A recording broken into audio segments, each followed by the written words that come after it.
ఎలాగైనా ఈ లాస్ శాంటోస్ని కాపాడాలి. ఆ టెర్రరిస్టులు ఇక్కడి నుంచి తరిమి కొట్టేసి నేనే ఈ లాస్ శాంటోస్లో సూపర్ సోల్జర్ అనేసి ప్రూవ్ చేసుకుంటాను. ఎలా అయినా సరే మా లాస్ శాంటోస్ పరువుని నిలబెడతాను. కమాన్, నా దగ్గర ఉన్న శక్తి మొత్తం ఉపయోగించి ఆ టెర్రరిస్టులు ఇక్కడి నుంచి వెళ్ళగొడతాను. నా పేరు మార్చుకుంటాను ఒకవేళ నేను గనక వెళ్ళగొట్టలేకపోతే. ఎలాగైనా సరే వాళ్ళని లాస్ శాంటోస్లో రాకుండా చేస్తాను. ఇదే నేను ఇచ్చే మాట. లిఖిత్ అనే నేను ఎల్లప్పుడూ సోల్జర్ గా ఉండి మా లాస్ శాంటోస్ కి సేవ చేస్తాననేసి ప్రమాణికి ఇస్తున్నాను. అయ్యా, పట్టపగలు కలల గండం అంటే ఇదేనేమో. చూడండి, మంచం మీద పడుకొని ఇంకా లెగకుండానే లిఖిత్ మామ మరీ దారుణంగా కలలు కంటున్నాడు. Army soldier అయిపోయాడంట. ఇప్పుడు మన లాస్ శాంటోస్ ని కాపాడేస్తాడంట. ఓయ్ గుండె లిఖిత్ మామ, నిన్నే ఇందాక నుంచి లేపుతుంటే లగవేంటి? పిలుస్తున్నానా నా స్కూల్కి లేట్ అయిపోతుందనేసి? దింపవయ్యా బాబు, పగటిపూట ఇంకా ఎంతసేపు అనేసి కలలుగంటావు? ఆయన నీ సోల్జర్ అయ్యే వయసు కూడా దాటిపోయింది. ఇంకెందుకు నువ్వు అలా మంచం మీద పడుకొని కలలుగంటున్నావు? రేసించాన్, మన లాస్ శాంటోస్ ప్రమాదంలో ఉంది. ఎలాగైనా నేనే కాపాడాలి. అరే నా ఫ్లైట్ ఏదిరా? అరే నా చేతిలో జట్టు ఉండాలి. నేను దాంతో చాలా వేగంగా వెళ్ళిపోతున్నాను. రేసించాన్, ఏంట్రా నువ్వు ఇక్కడున్నావు? రే వెళ్ళిపో వెళ్ళిపో వెళ్ళిపో. ఇక్కడే ఉన్నావంటే నీకు కూడా ప్రమాదం. నీకు ఇంకా నిద్ర మొత్తం తీరలేనట్టుకుంది. ఇంకొకసారి గనక నువ్వు ఆర్మీ సోల్జర్ అన్నావనుకో స్విమ్మింగ్ పూల్ లోకి తోసేస్తాను. ఏంటి పొద్దున్నే కలలకంటున్నావు? ఇదొక కళని కూడా మళ్ళీ నేనే చెప్పాల్సి వస్తుంది. నేను వెళ్ళి దాక్కోవాలా? ఇప్పుడు మనం ఉన్నది రియాలిటీలో. ఇందాకంతా నువ్వు కలలకన్నావు కదా, అది వేరే ప్రపంచంలే. సరే గాని ఇంతకీ కల ఏంటి? ఆర్మీ సోల్జర్ అని చెప్పేసి సెల్యూట్లు చేసి ప్రమాణికలు కూడా చేసేస్తున్నావు. ఏంట్రా నువ్వు అంటుంది? అంటే ఇప్పుడు దాకా నేను కన్నదంతా కలేనా?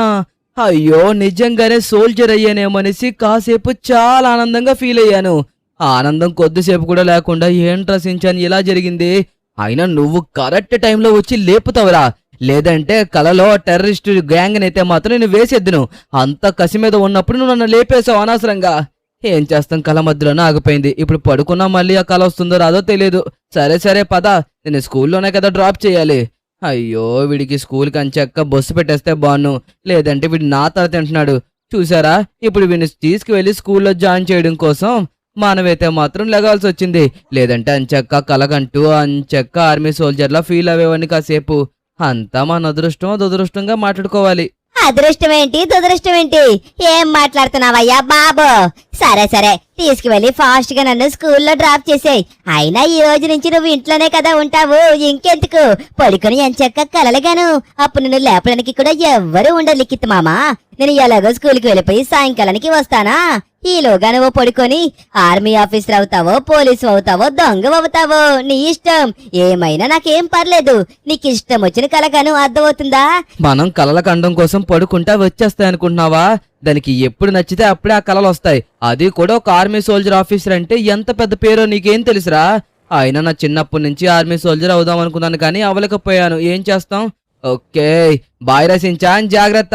సాయంకాలం ఇంటికి జాగ్రత్తగా వచ్చేసి అర్థమవుతుందా? గాయస్, ఏంటంటే మనం లాస్ట్ ఏమో ఒక లారీ కొన్నాం. మీ అందరికీ గుర్తుందా? ఆ లారీ కొన్నప్పుడు మనమైతే మాత్రం సుమారుగా ఒక 1.5 year అయితే మాత్రం ఒక బ్రిడ్జ్ కన్స్ట్రక్షన్ వర్కర్ దగ్గర అయితే వర్క్ చేశాము. ఇప్పుడు లారీ అయితే గనక వాళ్ళ దగ్గరే ఉండిపోయింది. మన వర్క్ కూడా కంప్లీట్ అయిపోయింది కదా. ఇప్పుడు మన లారీ తీసుకుని వెళ్దాం. ఓకే, మనమైతే ఫైనల్ గా వచ్చేసాము. మన లారీ అయితే మాత్రం ఇక్కడే పెట్టేశాను. ఇంతకీ మనం నిర్మించిన బ్రిడ్జిని కూడా మీ అందరికీ ఒకసారి చూపిస్తాను, చూడండి. ఇదిగోండి, ఇన్ని రోజులు మనం కష్టపడి 1.5 year మనం కష్టపడి ఈ బ్రిడ్జినే మనమైతే గనక కట్టాము. ఎంత కష్టపడ్డామో తెలుసా? చాలా అంటే చాలా కష్టమైపోయింది. ఓకే, ఇంతకీ మన లారీ ఎక్కడుందనేసి చూస్తున్నారా? ఇదిగోండి, చూసారా మన లారీ అయితే మాత్రం ఎలా ఉందో? కానీ ఇప్పుడు నుంచి ఇంట్లోనే కూర్చోవాలంటే కొద్దిగా బాధగా ఉంది. కానీ మన దగ్గర లారీ ఉంది కాబట్టి మనమైతే మాత్రం ఏదో ఒక వర్క్ లోకి వెళ్ళిపోదాం. అంతకన్నా ముందు కార్ని తీసుకువెళ్ళి లారీ మీదకి ఎక్కించాలి. ఓకే, ఫైనల్లీ కార్ని అయితే మాత్రం నానా తంటాలు పడి లారీ మీదకి అయితే జాగ్రత్తగా ఎక్కించేశాము. ఓకే, ఇప్పుడైతే మన ఇంటికి బయలుదేరాల్సిన అవసరం ఉంది. కానీ నాకు ఇంట్లో ఒక్కనే ఉండాలంటే బోరు కొడుతుంది. ఈ 1.5 year ఎలా గడిచిపోయిందో కూడా నాకే అర్థం కాలేదు తెలుసా? చాలా అంటే చాలా బాగా గడిచిపోయింది. ఆనందపడేలోగా ఇలా 1.5 year గడిచిపోయింది. మళ్ళీ ఇప్పుడు ఇంట్లో కూర్చోవాల్సి వచ్చింది. కానీ ఇంట్లో కూర్చోవాలంటే నాకు కూడా ఏదో బోరింగ్ గా ఉంటుంది. ఒక్కనే కదా. ఇప్పుడు సమ్మర్ హాలిడేస్ అనుకోండి, నాతో పాటు టైం పాస్ చేయడానికి సించాన్ ఉంటాడు. కానీ ఇంకా జనవరి మంతే రన్ అవుతుంది కాబట్టి మన సించానికి కూడా స్కూల్ ఇప్పుడు చాలా అంటే చాలా ఎక్కువ ఉంటుంది. క్లాసులు అస్సలు మిస్ అవ్వకూడదు. మిస్ అయితే మళ్ళీ వాడికే మైనస్. ఓకే గాయ్స్, ఫైనల్లీ మనమైతే ఇంటి దగ్గరికి అయితే వచ్చేసాము. ఎన్నో తిప్పలు పడి కార్ని దీని మీదకి ఎక్కించి ఇక్కడ తీసుకొచ్చినప్పటికీ ఈ టైం అయింది. కానీ ఈ రోజు నుంచి ఇంట్లో కూర్చోవాలంటేనే ఏదో బోర్గా ఫీల్ అవుతుంది. ఓకే, మనమైతే మాత్రం లారీని పక్కన పెట్టేసి కాసేపు అయిన తర్వాత మనం వర్క్ కోసం ఒక్కొక్క చోటికి వెళ్ళి అడుగుదాము. ఎందుకంటే ఇంట్లో కూర్చొని పొద్దున్నుంచి సాయంకాలం దాకా ఉండాలంటే చాలా చిరాకు వస్తుంది. ఒకవేళ టీవీ చూసినా సరే మహా అయితే ఒక గంట 2 గంటలు చూడగలం, అంతకు మించి ఎక్కువసేపు చూడలేము కదా. ఓకే, ఒక 10 నిమిషాలు లోపలికి వెళ్ళి రెస్ట్ తీసుకొని తర్వాత బయలుదేరదాం, పడుకుందాం. మళ్ళీ ఏదన్నా మంచి కలలు వస్తాయేమో ఆలోచిద్దాం. ఓకేనా? అబ్బా, ఎంత ప్రయత్నించినా సరే నిద్ర అనేది రావడం లేదు. మీ అందరికీ తెలుసు కదా, ఒక్కసారి గనక మనం లెగిచిపోయామంటే మళ్ళీ మరొకసారి మనకి నిద్ర అనేది రాదు. అసలు నిద్ర ఎప్పుడెప్పుడు వస్తుందో నేను చెప్పనా? ఎప్పుడైతే మనం స్కూల్కి వెళ్ళి భోజనం చేయగానే కూర్చుంటామో అప్పుడు మాత్రం విపరీతంగా నిద్ర వచ్చేస్తుంది. మనం వద్దు వద్దు అనుకున్నా సరే నిద్ర వచ్చేస్తుంది, దాంతోపాటు కలలు కూడా వచ్చేస్తూ ఉంటాయి. అదే కదా పెద్ద మైనస్. స్కూల్కి వెళ్ళినప్పుడు వస్తుంది, ఇంట్లో ఉన్నప్పుడు నిద్రే రాదు. ఓకే, ఇప్పుడు మనమైతే గనక అంచక్క ఏదన్నా వర్క్ దొరుకుతుందేమో బయటకు వెళ్ళి వెతుక్కుందాం. ఎందుకంటే ఇలా ఇంట్లో ఉండి కలలు కనాలంటే నాకు కూడా కొద్దిగా చిరాగ్గా ఉంది. చిరాకంటే ఏవి కాదు గాని ఇలా ఇంట్లో ఉండాలంటే బోరే కదా. అలాంటి బోరింగ్ ఫీలింగ్ నాకైతే వద్దు. కాబట్టి నేనైతే మాత్రం మన లాస్ సెంటర్స్ లో చాలా ఫ్యాక్టరీస్ ఉన్నాయి కదా, ఒక్కొక్క ఫ్యాక్టరీ దగ్గరికి వెళ్ళి ఎవరన్నా మనకి వర్క్ ఇస్తారేమో కనుక్కుందాం. ఓకే గాయస్, ఇప్పుడు ఫస్ట్ ఆఫ్ ఆల్ మనమైతే ఫ్యాక్టరీ దగ్గరికి వెళ్ళిన తర్వాత వాళ్ళనైతే రిక్వెస్ట్ చేసుకోవాలి. అడగగానే ఇవ్వరు కదా వర్క్ మనకి. ఓకే గాయస్, ఫైనల్ గా మనమైతే ఫ్యాక్టరీల దగ్గరికి అయితే వచ్చేసాము. ఇక్కడైతే వర్కర్స్ ఉంటారు, వాళ్ళని ఒకసారి అడిగి చూద్దాం ఏమన్నా వేకెన్సీస్ ఉన్నాయేమో అనేసి, అది కూడా లారీ డ్రైవర్స్ కోసం. ఓకే, ఇక్కడ చూడండి ఎవరో 3 నుంచొని ఉన్నారు కాబట్టి వీళ్ళని ఒకసారి అడిగి చూద్దాం. ఖచ్చితంగా నాకు ఏదో ఒక ఇన్ఫర్మేషన్ తెలుస్తుంది. ఓకే, వీళ్ళని అడుగుదామా వేరే వాళ్ళని అడుగుదామా? వీళ్ళని అడిగితే పోలే. సార్, ఇక్కడ ఏమన్నా వేకెన్సీస్ ఉన్నాయా? అంటే నా దగ్గర లారీ ఉంది, ఒకవేళ మీకు ఏమన్నా ఇన్పుట్స్ అండ్ ఎక్స్పోర్ట్స్ కావాలన్నా సరే మేము చేస్తాము. అచ్చో, నువ్వు లారీ డ్రైవర్ వా? కానీ మా దగ్గర ఎక్స్పోర్ట్స్ అండ్ ఇన్పుట్స్ కి అయితే మాత్రం ఏమీ లేదు. ఎందుకంటే మా దగ్గర చాలా లారీలు పక్కన పెట్టేసి ఉన్నాయి. ఒకవేళ మేమేమన్నా ఇన్పుట్స్ అండ్ ఎక్స్పోర్ట్స్ చేసుకోవాలన్నా సరే మా దగ్గర ఉన్న లారీస్ తో మా వర్కర్స్ నే పంపించుకుంటాము. ఒకవేళ మేము ఎవరినైనా హైర్ చేసుకుంటే వాళ్ళకి మళ్ళీ జీతం ఇవ్వాలి కాబట్టి ఎవరిని మేము పనిలో పెట్టుకోము. అంతే, అంతకు మించి ఇంకేమీ లేదు. సారీ అబ్బాయ్, నువ్వు వెళ్ళి వేరే చోట ఎక్కడన్నా ప్రయత్నించు, అర్థమవుతుందో? మా దగ్గర అయితే మాత్రం వేకెన్సీస్ ఖాళీగా లేవు. ఓకే, ఉంటాను మరి, నాకు బయటకు వెళ్లాల్సిన పని ఉంది, నేను వెళ్తున్నాను. Okay sir, thank you clarity ఇచ్చినందుకు. ఓకే, ప్రస్తుతానికి ఇక్కడైతే మాత్రం ఎటువంటి వేకెన్సీస్ లేవని చెప్పారు కాబట్టి ఇక్కడ మనం ప్రయత్నించడం వేస్ట్. ఓకే, మనమైతే మాత్రం ఒకసారి ఎదురుకి వెళ్ళి చూద్దాము. నాకు తెలిసినంత వరకు ఖచ్చితంగా ఇక్కడైతే మాత్రం మనం వర్క్ అయితే సాధించచ్చేమో అనిపిస్తుంది. ఓకే, ఇలా మనం ఎదురుకి వెళ్ళామంటే ఇక్కడ ఒక పెద్ద ఫ్యాక్టరీ ఉంటుంది. ఆ ఫ్యాక్టరీలో చాలా వేకెన్సీస్ ఉన్నాయనేసి గతంలో ఒకసారి అయితే గనక పోస్ట్ చేశారు. ఒకవేళ నిజంగానే పోస్టులు ఉన్నాయనుకో మనం దాంట్లో జాయిన్ అయిపోవచ్చు కదా. ఓకే, నార్మల్ వర్కర్స్కి అయితే గనక ఇక్కడ ఉంటుంది. ఒకవేళ మనం నార్మల్గా జాయిన్ అయినా సరే మన లారీ ఇంటి దగ్గర అలా తుప్పట్టుకుపోయి పోతుంది తప్పించి ఏ ఉండదు. అదే మన లారీతో పాటు ఏదన్నా ఇన్పుట్స్ అండ్ ఎక్స్పోర్ట్స్ జాయిన్ అయితే బాగుంటుంది కదా. ఓకే గాయస్, ఫైనల్లీ మనమైతే నేను చెప్పిన పెద్ద ఫ్యాక్టరీ దగ్గరికి అయితే వచ్చేసాము. ఇక్కడైతే 100కి 100% వేకెన్సీస్ ఉంటాయని అయితే గనక అనుకుంటున్నాను. ఓకే, ఇక్కడ చూడండి ఎవరో 2 వర్కర్స్ ఉన్నారు కదా, వీళ్ళని ఒకసారి అడిగి చూద్దాం. ఖచ్చితంగా వీళ్ళ మనకి ఏదో ఒకటి అయితే చెప్తారు. చూడండి ఇక్కడ ఎన్ని డబ్బాలు ఉన్నాయో, అంటే ఖచ్చితంగా ఇక్కడ ఇన్పుట్స్ అండ్ ఎక్స్పోర్ట్స్ అయితే కనుక జరుగుతూ ఉంటాయన్నమాట. సార్, అదే నా దగ్గర లారీ ఉంది, మీ దగ్గర ఏమైనా వర్క్ దొరుకుతుందేమో అనేసి వచ్చాను. అంటే ఇన్పుట్స్ అండ్ ఎక్స్పోర్ట్స్ చేసినప్పుడు మీకు కూడా వర్కర్ కావాలి కదా, లారీ ప్లస్ డ్రైవర్ నేను సార్. కానీ నువ్వు చెప్పేది బానే ఉంది, కానీ మాకు కొద్దిగా సమయం కావాలి. ఎందుకంటే ఆల్రెడీ మొన్ననే మేము కొంతమందిని హైర్ చేసుకున్నాము. ఇప్పుడు మళ్ళీ నిన్ను కొత్తగా తీసుకోవాలంటే కొద్దిగా కష్టం కాబట్టి అప్పుడే తీసుకోవడం కుదరదు బాయ్. సరే, ఆ పని చెయ్యి, నేను నా నెంబర్ చెప్తాను, నువ్వు నోట్ చేసుకొని నాకు మిస్డ్ కాల్ ఇవ్వు. ఒకవేళ ఏదైనా వేకెన్సీ ఉంటే ముందుగా నేను నీకే కాల్ చేసి వెంటనే చెప్తాను. ఓకేనా? 33311122 అండ్ అలాగే 33 అది నా నెంబర్. ఒకసారి నాకు మిస్డ్ కాల్ ఇచ్చావంటే గనుక ఒకవేళ ఏదైనా వేకెన్సీ ఉన్నప్పుడు నీకే కాల్ చేసి మాట్లాడతాను. ఓకేనా? ఏమనుకోక, ఎందుకంటే ఆల్రెడీ వేరే వాళ్ళకి మేము ఉద్యోగం ఇచ్చేసాం, అందుకే నీకు ఇవ్వలేకపోతున్నాం, క్షమించు. Okay sir, thank you so much. అయ్యో, ఇక్కడ కూడా వర్క్ లేదంట. మనం చాలా అంటే చాలా లేట్ చేసేసాం. ఎందుకంటే మన వర్క్ అయిపోయిన వారం తర్వాత మనం వచ్చి అడిగితే ఇక్కడ వర్క్ దొరుకుతుందా దొరకదు కదా. మనం అదే చేసిన పెద్ద తప్పు. ఏం చేస్తాం చెప్పండి? ఏదన్నా కావాలని చేస్తామా? మనం కొద్దిగా టైం తీసుకుని వెళ్ళి అడిగితే ఎవరో ఒకరు వర్క్ ఇస్తారు కదా అనుకున్నాను. ఇక్కడ చూస్తే ఒక్కరు కూడా వర్క్ ఇవ్వడం లేదు. ఓకే, కానీ నా దగ్గర డబ్బులున్నాయి. దాంతో మనం ఏదన్నా చేద్దామన్నా సరైన టైంకి అయితే మాత్రం బుర్రకి ఏమీ ఐడియాలు రావు. అదే కదా గాయ్స్, నా దగ్గర అయితే మాత్రం ఒక 15 లక్షల రూపాయల దాకా ఉన్నాయి. నాకేం ఐడియా వచ్చిందంటే అది నేను సించాన్ వచ్చిన తర్వాత చెప్తాను. ఒకవేళ ఇప్పుడు కనుక మీకు చెప్పాననుకో మీరు ముందే సించానికి చెప్పేస్తారు. సించాన్ వచ్చిన తర్వాత నేను మీ ఇద్దరికి కలిపి ఒకేసారి చెప్తాను. ఓకేనా? వచ్చేని తందన్నారే నారే నరే నారే నేను జడేస్తాను చూడు నా జడ సాయం చూసుకొని దంజన జన జంబలిక్కడ జారి మిఠాయా లమ్మి జంబలిక్కడ జారి మిఠాయా. ఓ లిఖిత్ మామా, ఎక్కడికి వెళ్ళావు నువ్వు? ఓ లిఖిత్ మామా, ఎక్కడికి వెళ్ళావయ్యా?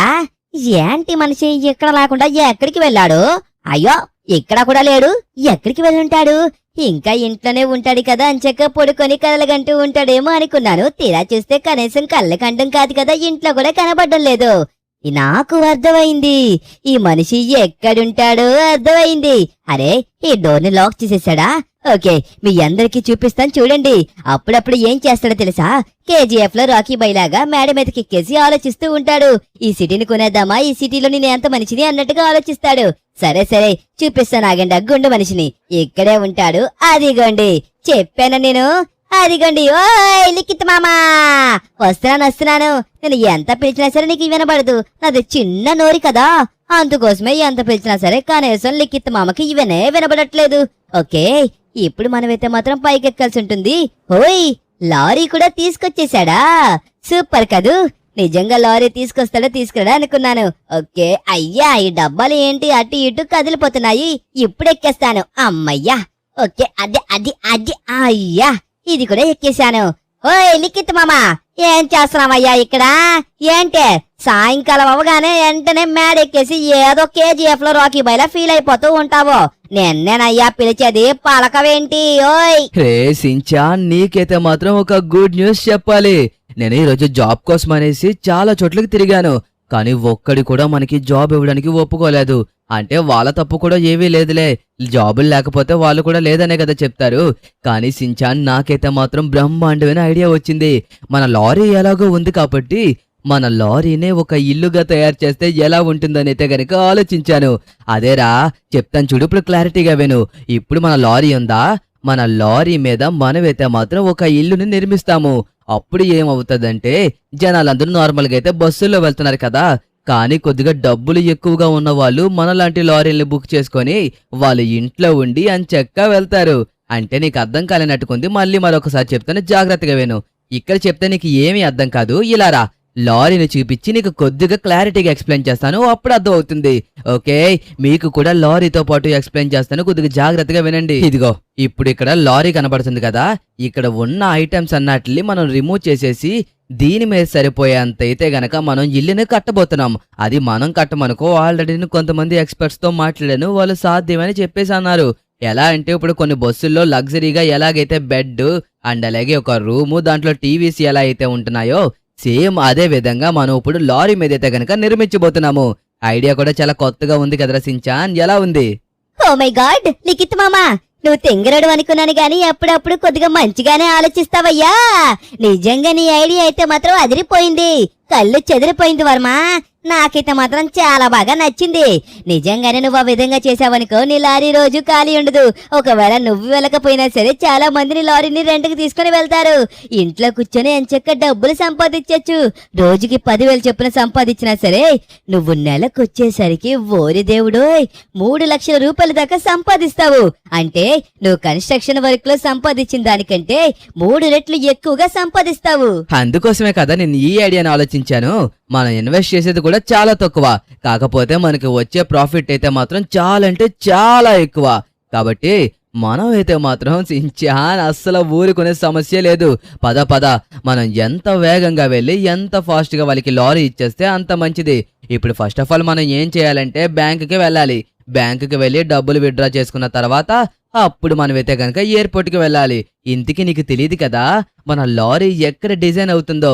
నేను ఎవ్వరికీ చెప్పను, కానీ మీ ఎవరికి చెప్పకపోతే కొద్దిగా బాధగా అనిపిస్తుంది. ఇప్పుడు మనం మన లారీని అయితే మాత్రం న్యూజిలాండ్కి పంపించబోతున్నాము. వాళ్ళు 2-3 రోజుల్లో మనకి లారీ మీద ఇల్లుని నిర్మించేసి ఇస్తారన్నమాట. ప్లస్ గేమింగ్ రూమ్స్ కూడా. అరే ఎవడ్రా వీడు చూసుకోకుండా అలా వచ్చేస్తూ ఉంటాడు. ఓకే, ఇప్పుడు మనమైతే మాత్రం ఫస్ట్ ఆఫ్ ఆల్ బ్యాంక్ అయితే వెళ్ళాల్సించాన్. దాని తర్వాత మనం ఎయిర్పోర్ట్కి వెళ్ళాలి. అడ్వాన్స్ ఇవ్వకపోతే ఎవరు చెయ్యరు కదా, వీళ్ళు కూడా అంతే. అవును నిజమే, అడ్వాన్స్ ఇవ్వకపోతే ఎవరు మామ మనకి చేసేది? ఎవరు చెయ్యరు కాబట్టి మనం బ్యాంకుకి వెళ్లి విత్డ్రా చేసుకుని వెళ్ళడం మంచిదే. కాకపోతే ఒకటి ఆలోచించు, ఇంత సమయం వరకు బ్యాంకు ఉంటుందా అనేసి నా ఆలోచన. అంటే ఏమీ లేదు, బ్యాంకు ఉండొచ్చు ఉండకపోవచ్చు కదా, అంటే టైం కూడా చాలా ఎక్కువ గడిచింది కదనేసి నేను చెప్తున్నానంతే. సరేలే, ఏదైతేలే గాని మనమైతే మాత్రం బ్యాంకుకి వెళ్లి డబ్బులు విత్డ్రా చేయడానికి ప్రయత్నిద్దాం. ఒకవేళ అవ్వకపోతే అప్పుడేం చేస్తావు? అవ్వకపోతే చేయడానికి మన చేతుల్లో ఏమీ లేదు. మైకేల్ గడికి ఫోన్ చేసి వాడి దగ్గర ఏమన్నా అమౌంట్ ఉంటే తీసుకోవాలి. కనీసం మొత్తం తీసుకోకపోయినా సరే మనం ప్రస్తుతానికి ఒక 4-5 lakhs తీసుకున్నా సరే సరిపోతుంది. ఓవరాల్గా మనకి మన లారీ మీద ఇల్లును నిర్మించడానికి సుమారుగా 10 లక్షల రూపాయలు అయితే అడిగారు. బట్ కానీ నేను 8 లక్షల రూపాయలు ఇస్తానని చెప్పాను. ఎందుకంటే ఒకవేళ నేను గనక సక్సెస్ అయితే ఇంకా ఇలాంటి లారీలు ఎన్నో కొని మీ దగ్గరికి తీసుకొస్తానని వాళ్ళకి మాట ఇచ్చాను. కాబట్టి వాళ్ళు కూడా నా మాటను పట్టించుకొని వాళ్ళు కూడా నన్ను అయితే గనక 8 లక్షలు ఇవ్వమని చెప్పారు. పదరాసించాన్, మనమైతే మాత్రం ఒకసారి ఫాస్ట్గా బ్యాంకుకి వెళ్దాం. ఒకవేళ క్లోజ్ అయిపోయిందంటే మనమే కొద్దిగా బాధపడాల్సి ఉంటుంది. ఓకే, రా రా రా, రోడ్డు మీద ఏంటి అంత నిదానంగా నడుచుకుంటూ వస్తున్నావు? ఫాస్ట్గా వచ్చామంటే మనం ఫాస్ట్గా లోపలికి వెళ్దాం. ఓకే, ఫైనల్లీ మనమైతే బ్యాంక్ అయితే వచ్చేసాము. బ్యాంకులో ఆఫీసర్స్ ఉంటారో ఉండరో. అబ్బా, ఏదైతే అవ్వకూడదు అనుకుంటామో అదే జరిగింది. ఏంట్రా సించాన్, అయినా నేను తప్పని చేశాను. ఇందాక వెళ్తున్నప్పుడే బ్యాంక్ నుంచి డబ్బులు విత్డ్రా చేసుకుని వెళ్లకుండా చూసావా? ఇప్పుడు టైం ఏమో 7 అవుతుంది. దానివల్ల బ్యాంక్ కూడా క్లోజ్ చేసుకుని వాళ్ళ ఇంటికి వెళ్ళిపోయారు. ఏం చేస్తాం మామా, మన చేతుల్లో ఏమన్నా ఉందా? మనము కూడా ఏమీ చెయ్యలేము. సరే సరే పద, ఇంకా మనం మైకేల్ దగ్గరికి వెళ్లి అడగడం తప్పించి ఇంకా మనకి వేరే మార్గమే లేదు. ఒకసారి ఫోన్ చేయి. ఒకవేళ అక్కడికి వెళ్ళిన తర్వాత లేవని చెప్పేసి అన్నాడు అనుకో, మళ్ళీ అదొక తంతు. ఒకవేళ మైకేల్ దగ్గర లేకపోతే ట్రెవర్నో లెస్టర్నో ఎవరొకరిని అడుగుదాం. లేదురా, నాకు ఎందుకో మైకేల్ ఇస్తాడని అనిపిస్తుంది. ఎందుకంటే నా దగ్గర ఉన్నట్టు డబ్బులు వాడికి తెలుసు కాబట్టి వాడికి ఖచ్చితంగా నాకు డబ్బులు ఇస్తాడు. ఎందుకంటే రేపు పొద్దున్న ఎలాగో మళ్ళీ వాడికి తిరిగి ఇచ్చేస్తాం కదా. ఓకే, హలో మైకేల్, నాకు చిన్న సాయం కావాలి. అంటే నేను బ్యాంక్కి వచ్చాను, కాకపోతే ఇక్కడ డబ్బులు విత్డ్రా చేద్దామంటే బ్యాంక్ ఆల్రెడీ క్లోజ్ చేసేశారు. అదేరా నీకు ఇందాక చెప్పాను కదా, నా లారీని మోడిఫై చేపించి ఒక హౌస్లా తయారు చేపిస్తున్నానని. వాళ్ళకి అడ్వాన్స్ ఇవ్వాలి. ఎంత మొత్తం 8 లక్షల రూపాయలు చెప్పారు. 4 లక్షల రూపాయలు తీసుకురమ్మని చెప్పారు. బ్యాంక్కి వస్తే లేదు. సరే సరే మీ ఇంటికి వస్తున్నానే. కంగారు గాడ్ రాసించాను ఈ మైకిల్ అయితే మాత్రం ఏది చెప్పేదాకైతే మాత్రం అస్సలు వినడు. ఓకే, ఫైనల్ గా మనమైతే మైకిల్ వాళ్ళ ఇంటి దగ్గరికి వెళ్ళి డబ్బులు తీసుకుని వెళ్ళిపోవడం ఒకటే మిగులుంది. ఓకే గాయ్స్, మనమైతే కొద్దిగా జాగ్రత్తగా వెళ్ళాలి. ఎందుకంటే ఈ టైంలో ట్రాఫిక్ చాలా అంటే చాలా విపరీతంగా ఉంటుంది. ఈ ట్రాఫిక్ ని ఫేస్ చేసి మనం కొద్దిగా జాగ్రత్తగా చూసుకుని వెళ్ళాలి. మళ్ళీ ఎవరికన్నా ఏదన్నా అయ్యిందనుకోండి మనల్ని అంటారు కదా. ఓకే, ఫైనల్లీ మనమైతే మైకేల్ ఇంటి దగ్గరికి అయితే వచ్చేసాము. ఇంకా ఫాస్ట్గా డబ్బులు తీసుకుని వెళ్ళాలి. ఎందుకంటే ఆల్రెడీ ప్లేన్లోకి చాలా లారీల్ని ఎక్కించేశారంట. మనం బేగా వెళ్ళి బేగా వాళ్ళకి లారీ అప్ చెప్పేసి ఇంటికి వచ్చేయడమే. తర్వాత 2 రోజుల తర్వాత వాళ్ళే మనకి మళ్ళీ ఫోన్ చేసి ఇలా మన వెహికల్ వచ్చేసిందనేసి చెప్తారు.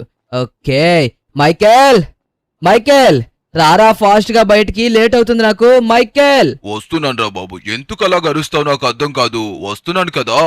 సరే సరే, నేను చెప్పేది విను. దీంట్లో నేను మొత్తం 8 లక్షల రూపాయలు పెట్టాను రా. నీ లారీకి కావాల్సిన డబ్బులు మొత్తం ఇచ్చేసారా లిఖిత్? అర్థమవుతుందా? నాకు వచ్చిన తర్వాత ఇచ్చేద్దు గాని. అంటే ఎందుకు మళ్ళీ సగం సగం అమౌంట్ అనేసి ముందుగానే ఇచ్చేశాను. అయినా నువ్వు ఎప్పటి నుంచో అనుకుంటున్నావు కదా ఇలాంటి ఒక మంచి బిజినెస్ స్టార్ట్ చేయాలని. రేయ్, చెప్పేది వినరా, వెళ్ళిపోతావేంటి? నీ ముఖానికి ఎప్పుడైనా నేను చెప్పేది పూర్తిగా విన్నావా? ఏది పూర్తిగా వినడు. సరే సరే, ఏం చేస్తావు, ఇంకెలాగో ఇచ్చేస్తావు కాబట్టి తీసుకువెళ్ళి ఇంక 8 lakhs వాళ్ళకి ఇచ్చేస్తాను. మనము కూడా ఫుల్ అమౌంట్ పే చేసేసాం అనుకోండి, వాళ్ళు ఇంకా హుషారుగా మన వర్క్ నైతే గనక కంప్లీట్ చేస్తారు. దానికోసమే మనం ఫాస్ట్గా ఇచ్చేస్తే సరిపోతుంది. ఓకే, మనమైతే గనక ఇప్పుడు ఇక్కడి నుంచి కొద్దిగా జాగ్రత్తగా వెళ్లాల్సి ఉంటుంది. కానీ మనం జాగ్రత్తగా వెళ్ళడం పక్కన పెడితే కొద్దిగా చూసుకుని వెళ్ళాలి. ఎందుకంటే ఈ కారులు ఉన్నారు చూసారా, అటు ఇటు చూసుకోకుండా ఎలా పడితే అలా వచ్చేస్తున్నారు. కాబట్టి మనం తేడా చేయకుండా జాగ్రత్తగా వెళ్ళాలి. ఓకే, అది కొంచెం చెప్పాను నేను. చూడండి ఎలా వచ్చేస్తున్నాడో చూడండి. ఒకవైపు రెడ్ సిగ్నల్ ఉన్నా సరే వచ్చేస్తున్నాడు. అంటే మనకి రెడ్ సిగ్నల్ అనుకోండి, నేను చూడలేదు, అది తర్వాత విషయం. కాకపోతే అతను చూడండి ఎలా వచ్చాడో. ఇప్పుడు చూడండి ఎలా వచ్చారో, అందుకే చూసుకొని వెళ్ళాలి. నువ్వు ఏం కంగారు పడికా, ఎలాగైనా సరే నీకు కావలసినట్టుగా తయారు చేసి నేను ఇస్తాను. నువ్వు చెప్పిన రిక్వైర్మెంట్స్ అన్ని నాకు కూర్చున్నాయి కాబట్టి నువ్వు కంగారు పడాల్సిన అవసరం లేదు. ఇప్పుడు దీన్ని న్యూజిలాండ్కి తీసుకువెళ్ళి మంచిగా చేసిన తర్వాత తీసుకొస్తాను. బయలుదేరుతున్నాను, ఆల్రెడీ ప్లేన్ చాలా లేట్ అయిపోయింది. మరి ఉంటానే, బాయ్. ఓకే సించాన్, ఫైనల్ గా ప్లేన్ కూడా వెళ్ళిపోయింది, మన లారీ కూడా వెళ్ళిపోయింది. ఇంకొక 4 రోజుల్లో మళ్ళీ మన లారీ అయితే గనక తిరిగి వస్తుంది. అప్పుడు కూడా ఒక ఇల్లుతోటి. అప్పుడు దాకా కొద్దిగా వెయిట్ చేయాలి.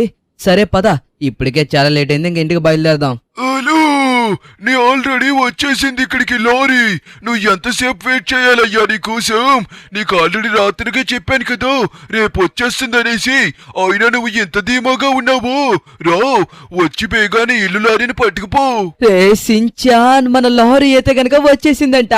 ఇక మనం లేట్ చేయకుండా ఫాస్ట్ గా వెళ్ళాలి. ఓకే గాయ్స్, మనమైతే మాత్రం ఫాస్ట్ గా వెళ్ళి మన లారీని అయితే గనక తీసుకోవాలి. నాకైతే చాలా హుషారుగా ఉంది. ఏ జంజనకర్ జనారే, జంజనకర్ జనారే. కానీ నేను లోపల రూములైతే మాత్రం బాబోయ్ బేబచ్చంగా మోడిఫికేషన్ చేపించాను. నిజంగా మీరు చూస్తారు కదా, ఖచ్చితంగా మీరు నమ్మలేరంటే నమ్మలేరు. ఎందుకంటే చాలా మంచిగా చేపించాను. అది గనక మీరు చూస్తే మీరు కూడా లారీలోనే నివసించాలనేసిగా అనుకుంటారు. అది నేను చెప్పేది. ఓకే, కానీ మనం ఫాస్ట్గా ఇప్పుడు ఎయిర్పోర్ట్కి వెళ్ళాలి. సించాన్ నాకైతే మాత్రం అస్సలు ఆగడం లేదు. ఆయన చెప్తే ఇంకా ఎటకారంగా అన్నారేమో అనుకున్నాను తప్పించి ఇంత ఫాస్ట్గా వచ్చేస్తుందనేసి అనుకోలేదు. చూడండి, ఇంకా ఒకవైపు తెల్లారలేదు, ఎక్కడ మబ్బులు అక్కడే ఉన్నాయి, అప్పుడే మన లారీ వచ్చేసింది అనేసి కాల్ కూడా వచ్చేసింది. కానీ వాళ్ళ 4 రోజులని చెప్పి 2 రోజుల్లోనే తీసుకురావడం అదొక వింత. ఆ వింత కోసం పక్కన పెట్టు మామా. నువ్వు కొద్దిగా జాగ్రత్తగా చూసుకొని వెళ్ళు, అర్థం అవుతుందా? ఏంటి అని నడపడం, కంగారులో హుషారులో ఎలా వెళ్తున్నావో అర్థం కావడం లేదు. ఓకే, ఫైనల్ గా ఎయిర్పోర్ట్ కి అయితే వచ్చేసాము. అస్సలు సరిగ్గా నడపడం అంటే నడపట్లేదు ఈ లిఖిత్ మామ. నేను ఎంతగానో చెప్పినా సరే అలాగే వెళ్తున్నాడు తప్పించి అస్సలు స్పీడ్ అయితే తగ్గించట్లేదు. ఏం చేస్తాం చెప్పండి? అయినా ఇతనికి ఇష్టమైన లారీ కదా, కనీసం చూడకుండా ఒక్కరోజు కూడా లేడు. అందుకోసమే ఇంత ఎగ్జైట్ అయిపోతున్నాడు. పైగా ఇప్పుడు దాంతో ఇల్లు కూడా రాబోతుంది కదా, ఇప్పుడు ఇంకా ఎగ్జైట్మెంట్ గా ఫీల్ అయిపోతున్నాడు.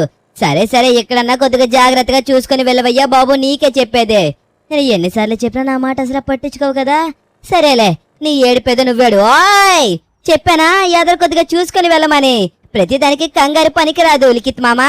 కంగారు కాదురా, ఇది ఎగ్జైట్మెంట్ లో నేను ఫాస్ట్ గా వెళ్ళిపోతున్నా, ఎలా వెళ్తున్నానో అర్థం కావట్లేదు. అదిగోరా, రే సించాన్ చూడక్కడా. రే సించాన్, హౌస్ లారీ రా. సార్ మీరైతే మాత్రం సూపర్ సార్, అదరు కొట్టేశారు. నిజంగా నా ఇల్లు ఏంటి సార్ అంత బాగుంది. నిజంగా లారీ మీద ఇంత ఇల్లు పడుతుందా అనేసి కూడా నేను ఎప్పుడు అనే అనుకోలేదు. నువ్వు అనుకోలేదు కాబట్టే నేను పట్టేలా చేశారు. వెళ్ళు లోపలికి వెళ్ళి చూసుకో. ఇలాంటి ఇల్లు ఇప్పుడు దాకా ఎవ్వరు కట్టుండరు. పైగా నీకు ఐడియా వచ్చిందంటే నాకే నమ్మబుద్ధి కాలేదు తెలుసా. ఎందుకంటే ఇప్పుడు దాకా లారీ మీద ఇల్లు కట్టించుకున్న వాళ్ళు ఎవ్వరూ లేరు. సరేలే, ఏదైతేనో చూడు ఎంత అందంగా వచ్చిందో. పైగా ఇల్లు కూడా చాలా లైట్ వెయిట్ గా ఉంటుంది. ఒకసారి నువ్వు లోపలికి వెళ్ళి చూసావనుకో లిక్కే తదిరిపోతుంది. నీ లారీ ఎదురైతే మాత్రం ఏం చేయించుకోలేదు, అదే ఉంచాను. ఎందుకంటే చేంజ్ చేయమని నాకు చెప్పలేదు కదా. ఒకసారి వెళ్ళి చెక్ చేసుకో ఎలా ఉందో ఏంటో. మీరు చేశారంటే ఖచ్చితంగా అది బాగుంటుంది, బాగోకుండా ఉండదని అయితే కనుక నేను అనుకుంటున్నాను. ఓకే, నేనైతే మాత్రం ఒక్కసారి పైకెక్కి మొత్తం ఎలా ఉందో చూసుకున్న తర్వాత మీతో క్లారిటీగా మాట్లాడతాను. ఓకేనా? ఓకే గాయ్స్, మనమైతే చూద్దాం పదండి.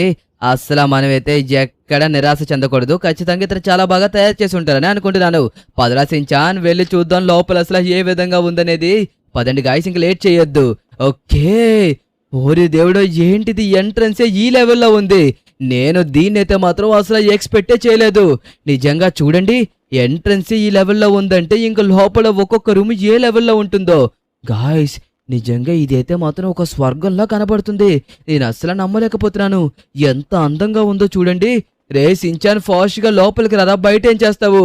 రా. రే సించాన్, చూడరా సించాన్ ఎంత బాగుందో. అవును మామ, చాలా బాగుంది. నేనే అసలు నమ్మలేకపోతున్నాను. ఏంటిది ఎంత అందంగా ఉందనేసి. ఓరి దేవుడోయ్, అమ్మోయ్, ఆ మంచం కూడా చూడు ఎంత అందంగా ఉందో. ఈ సించాన్ గారు ఇక మీదట ఇక్కడే పడుకుంటాడు. ఇదిగో లిఖిత్ మామ, దయచేసి లారీలో ఒక రూమ్ నాకు ఇచ్చేస్తావా? ఎంత అందంగా ఉందో. అయ్యా, నేను పడుకుందాం అనేసరికి పడుకుని పోయాడు గుండు మామ. అమ్మయ్యా, ఎక్కడ పడుకుంటే ఇంకా మంచి మంచి కళలు వస్తాయి. ఈసారి సోల్జర్ కాదు, ఈసారి ఇంకా మంచి మంచి కళలు వస్తాయి. హీరో అయినట్టు కూడా కళలు వస్తాయి. సరే సరే పద, ఈ ఒక్క రూమ్ లోనే ఎంతసేపు ఉంటాం? రిమైనింగ్ రూమ్స్ కూడా మన సబ్స్క్రైబర్స్ అందరికి చూపించాలి కదా. పదరా వెళ్ళి చూపిద్దాము. గాయ్స్, ఇంకొక రూమ్ చూపించబోతున్నాను, పదండి. ఓకే. ఓరి దేవుడు, ఏంట్రా ఇది? దీన్ని నేనైతే మాత్రం అసలు ఎక్స్పెక్టే చేయలేదు. గాయ్స్, నిజంగా చూడండి, ఇక్కడైతే మాత్రం ఒక గేమింగ్ రూమ్ ని నిర్మించేశారు. నిజంగా మన లారీని ఎవడైతే రెంట్కి తీసుకుంటాడో వాడైతే మాత్రం చాలా అదృష్టవంతుడు. ఎందుకు ఈ మాట అంటున్నానంటే, వాడు ఒకవేళ ఒక 2000 కిలోమీటర్స్ దూరం వెళ్ళినా సరే వాడికైతే అస్సలు బోర్ కొట్టదు. ఎందుకంటే మన దగ్గర చూడండి PS4 ఇంకా 2 PCs కూడా ఉన్నాయి కాబట్టి వాడు వెళ్లే వరకు ఏదన్నా మంచి మంచి గేమ్స్ ఆడుకోవచ్చు. నిజంగా ఎక్కడా వాడికి బోరే కొట్టదు. ఆ విధంగా ఇదైతే గనక ఉంది. నిజంగా చాలా అంటే చాలా బాగుంది. మన లారీలో ఇన్ని ఫ్యూచర్స్ ఉన్నాయంటే ఎవ్వడు నమ్మడు కూడా నమ్మడు. గాయ్స్, మీకు ఇంతకీ ఏ రూమ్ నచ్చింది? ఇంకొక 2 రూములు కూడా ఉన్నాయి, కానీ మీకు ఏ రూమ్ నచ్చింది అనేది అయితే గనక క్లారిటీగా కింద కామెంట్ చేసి చెప్పండి. అర్థమవుతుందా? ఏ రూమ్ నచ్చిందంట వెంట్లికిత్ మామా? ఖచ్చితంగా సబ్స్క్రైబర్స్ అందరికి ఈ రూమే నచ్చుతుంది. ఎవరికైనా సరే గేమింగ్ రూమ్ తప్పించి ఇంకా వేరే రూమ్ నచ్చుతుందా? ఏదో నువ్వు చెప్పడం కాకపోతే సరే, ఇంకొక రూమ్ అన్నావు కదా, పద వెళ్ళి ఆ రూమ్ ను కూడా మన సబ్స్క్రైబర్స్ అందరికి చూపించేద్దాము, పద. ఓకే గాయ్స్, ఇంకొక రూమ్ లోకి కూడా వచ్చేసాము. చూడండి, ఇదొక రూమ్ అన్నమాట. చూసారా, ఈ రూమ్ కూడా ఎంత బాగుందో. నిజంగా చాలా బాగుంది. ఇది అసలు యాక్చువల్ గా అయితే గనక కిడ్స్ ప్లే జోన్ అనుకుంటా. అందుకోసమే చూడండి పక్కన ఒక మిక్కీ మౌస్ ఉంది. అదే కాకుండా మైక్, ఇంకా చూడండి గేమ్స్ అని కూడా ఉంది. ఓకే, ఇదొక మినీ గేమ్ జోన్ లాగా నిర్మించారన్నమాట. ఫైనల్ గా దీంట్లో 3 రూమ్స్ ఉన్నాయి. 3 రూమ్స్ లో మనకు నచ్చిన రూమ్ అయితే మాత్రం ఫస్ట్ వైలెట్ కలర్ రూమ్ ఉంది కదా, పదండి. ఈ డోర్ ఓపెన్ చేస్తే ఓపెన్ అవుతుంది, వెళ్దాం. చూసారా, ఈ రూమ్ అయితే మాత్రం నాకు ఎక్కువగా నచ్చింది. నిజంగా చూడండి ఎంత బాగుందో ఆ కలర్స్ అవిని. ఇందాక మనం లైట్స్ ఆన్ చేసుకోలేదు. డార్క్ లైట్స్ ఆన్ చేయడం వల్ల మనకైతే మాత్రం క్లారిటీగా కనిపించలేదు. అది లేదంటే గనక మనకి చాలా క్లారిటీగా కనిపించదు. సరే, బయటికి వెళ్ళిపోదాం, పదండి. ఓకే, మనమైతే ఫైనల్లీ బయటకైతే వచ్చేసాము. నిజంగా నాకైతే లోపల చాలా బాగా నచ్చింది. నేను చెప్పాను కదా నీకు నచ్చుతుందని. నేను చెప్పిన తర్వాత నీకు నచ్చకుండా ఎలా ఉంటుంది అనుకున్నావు లిఖిత్? సరే, నువ్వు ఎలాగో డబ్బులు కూడా ఇచ్చేసావు కాబట్టి ఇక నువ్వు ఇక్కడి నుంచి దీన్ని తీసుకొని వెళ్ళిపోవచ్చు. జాగ్రత్తగా తీసుకువెళ్ళి దేనికి తగలకుండా. ఓకే గాయ్స్, ఫైనల్లీ మనమైతే గనక లారీని తీసుకుని అయితే వెళ్ళిపోతున్నాం. మన సించాన్ అయితే గనక మన కార్ని తీసుకుని వచ్చేస్తాడు. ఓకే, మనమైతే జాగ్రత్తగా వెళ్ళాలి, ఎక్కడ తగలకుండా. మనం దీన్ని తీసుకువచ్చినప్పుడు ఎంత జాగ్రత్తగా తీసుకొచ్చామో దీన్ని ఇప్పుడు తీసుకువెళ్తున్నప్పుడు అంతకన్నా ఎక్కువ జాగ్రత్తగా వెళ్లాల్సి ఉంటుంది. ఎందుకంటే మనం ఏ మాత్రం తేడా చేసినా సరే మళ్ళీ చాలా పెద్ద భారీ మూల్యం చెల్లించాల్సి ఉంటుంది. ఓకే, రేపటి నుంచి ఇంకా మన లారీ హౌస్ ఖాళీయే ఉండదు. చూడండి.